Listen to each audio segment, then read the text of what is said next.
حجۃ الوداع کے موقع پر رسول اللہ صلی اللہ علیہ وسلم نے اللہ کی حمد و ثنا بیان کرنے کے بعد مختصر سی واضح نصیحت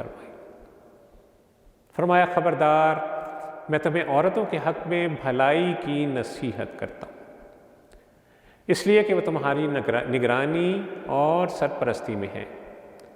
لیکن تمہارے پاس قیدی کی طرح نہیں ہیں، اور تم ان پر اس کے علاوہ کوئی اختیار نہیں رکھتے کہ ان سے صحبت کرو، البتہ یہ کہ وہ اگر کھلم کھلا بے حیائی کی مرتکب ہوں تو انہیں اپنے بستر سے الگ کر دو، ان کی معمولی پٹائی کرو، پھر اگر وہ تمہاری بات ماننے لگے تو انہیں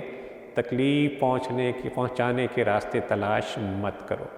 ان الحمد للہ والصلاۃ والسلام علی رسول اللہ۔ اعوذ باللہ من الشیطان الرجیم، بسم اللہ الرحمن الرحیم۔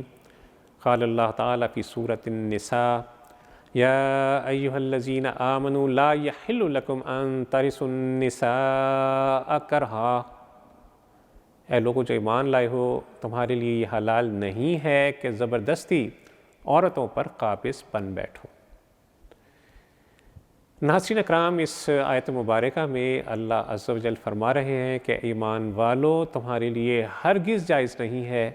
کہ تم زبردستی عورتوں پر قابض بن بیٹھو، ان کے جان، ان کے مال پر زبردستی قابض ہو جاؤ۔ بیوی تمہاری طرح ہی ایک عزت دار انسان ہے، تمہاری باندی نہیں ہے۔ انسانیت اور بشریت کا یہ تقاضا ہے کہ اس کے ساتھ اچھا برتاؤ کیا جائے، اس کی عزت کا، اس کی ناموس کا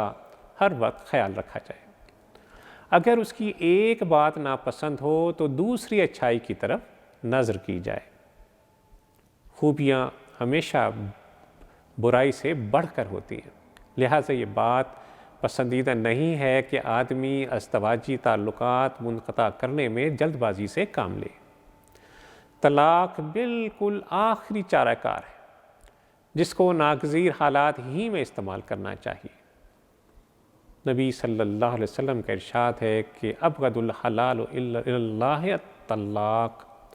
یعنی طلاق اگرچہ جائز ہے مگر تمام جائز کاموں میں اللہ کو سب سے زیادہ ناپسند اگر کوئی چیز ہے تو وہ طلاق ہے۔ حجۃ الوداع کے موقع پر رسول اللہ صلی اللہ علیہ وسلم نے اللہ کی حمد و ثنا بیان کرنے کے بعد مختصر سی واضح نصیحت فرمایا خبردار، میں تمہیں عورتوں کے حق میں بھلائی کی نصیحت کرتا ہوں، اس لیے کہ وہ تمہاری نگرانی اور سرپرستی میں ہیں، لیکن تمہارے پاس قیدی کی طرح نہیں ہیں، اور تم ان پر اس کے علاوہ کوئی اختیار نہیں رکھتے کہ ان سے صحبت کرو، البتہ یہ کہ وہ اگر کھلم کھلا بے حیائی کی مرتکب ہوں تو انہیں اپنے بستر سے الگ کر دو، ان کی معمولی پٹائی کرو، پھر اگر وہ تمہاری بات ماننے لگے تو انہیں تکلیف پہنچانے کے راستے تلاش مت کرو۔ ناظرین کرام، عورت کو مارنے کی اجازت صرف جب ہی دی گئی ہے جب وہ سرکشی اختیار کرے، کوئی بڑی نافرمانی کرے، کسی بے حیائی کی مرتکب ہو۔ ہم تو محض معمولی لڑائی جھگڑے پر یا زبانی تکرار کے نتیجے میں ہی سخت مار پیٹ شروع کر دیتے ہیں۔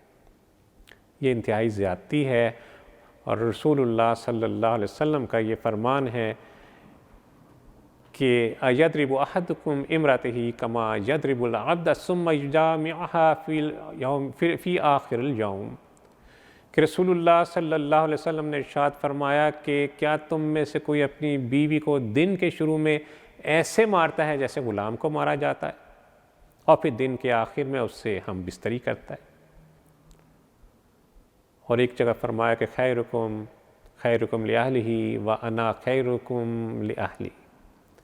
کہ تم میں سے بہتر وہ ہے جو اپنے گھر والوں کے لیے بہتر ہو، اور میں اپنے گھر والوں کے لیے تم سب سے بہتر ہوں۔